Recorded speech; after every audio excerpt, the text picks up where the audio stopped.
আগেরকার দিনে মাছ চাষিদের দেখতাম বৃষ্টির দিনে এরকম বর্ষাকাল তো ঘরে বাজার থাকে না, বৃষ্টিতে ভিজিয়ে কোনো আনতে পারে না।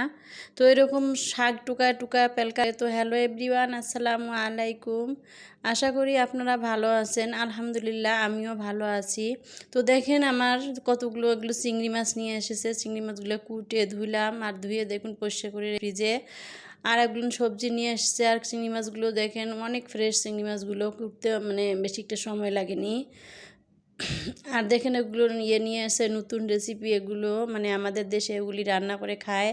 তো এরকম বৃষ্টির দিন হয় যখন দেখা যায় ঘরে বাজার নাই, বাড়ির আনাচে কানাচে সবজি টুকায়া আমার মা চাষিরা এরকম বেলকা রান্না করতো। এটা হলো সজনে পাতা, আর হলো মানে কচু পাতা, মানে 5-7 পদের চাল কুমড়ো পাতা, এগুলি টুকায় টুকায় এনে কুচি কুচি করে কেটে এগুলি মানে শোলকা রান্না করে।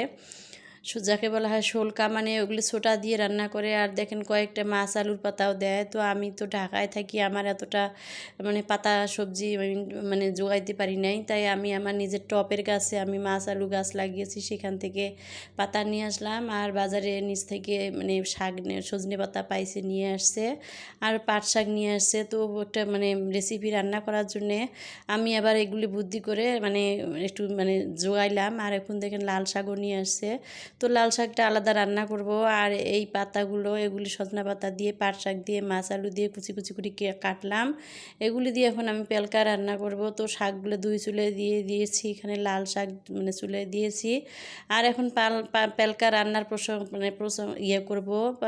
এটাকে বলে শোলকা, যেহেতু মানে দিয়ে করে পেলকা আর এক ধরনের চালের গুঁড়ো দিয়ে রান্না করে, এটাকে বলে শোলকা। এটা হলো মানে সজনে পাতা দিয়েই রান্না হয়। আর দেখুন আমার জানালা দিয়ে বিকেলবেলা কি বৃষ্টি পড়তেছে, মানে সবাই বাচ্চারা খেলতেছে। তো এখানে দেখেন আমি আবার এখন দিলাম মানে মরিচ পেঁয়াজ এই তরকারিতে পেঁয়াজ দেয় না, তেল আর পেঁয়াজ বাদে সবটাই দেওয়া হয়। তো আমি রসুন অনেকটি দিয়েছি, কাঁচামরিচ দিলাম, টকবকে বলক উঠেছে, এর মধ্যে সোটা দিয়ে দিয়েছি। সোটাটা অফ ক্যামেরায় মনে হয় দেখানো হয় নাই, দেখাইছি হয়তো বা আমিও খেয়াল করতে পারলাম না। তো সোটা দিয়েছি, খাওয়ার সোটা দিয়েছি, কারণ এই খাওয়ার সোটাটাই হলো এখানে তেল বাদে পেঁয়াজ বাদে সবটাই মানে দিতে হয়। তো এই খাওয়ার সোডাটাই এই শাকটা সিদ্ধ করে দিবে। তো এখন আমি সোডা দিয়েই দেখেন কত সুন্দর ঢেকে দিয়েছি, বিধায় মানে একটু হলুদ হলুদ হয়েছে। এক ফোঁটাও হলুদ দেই নাই, কারণ এখানে হলুদও দেওয়া লাগে না, কোনো মশলা ছাড়াই শুধু রসুন আর কাঁচামরিচ দিয়েছি আর লবণ দিয়েছি।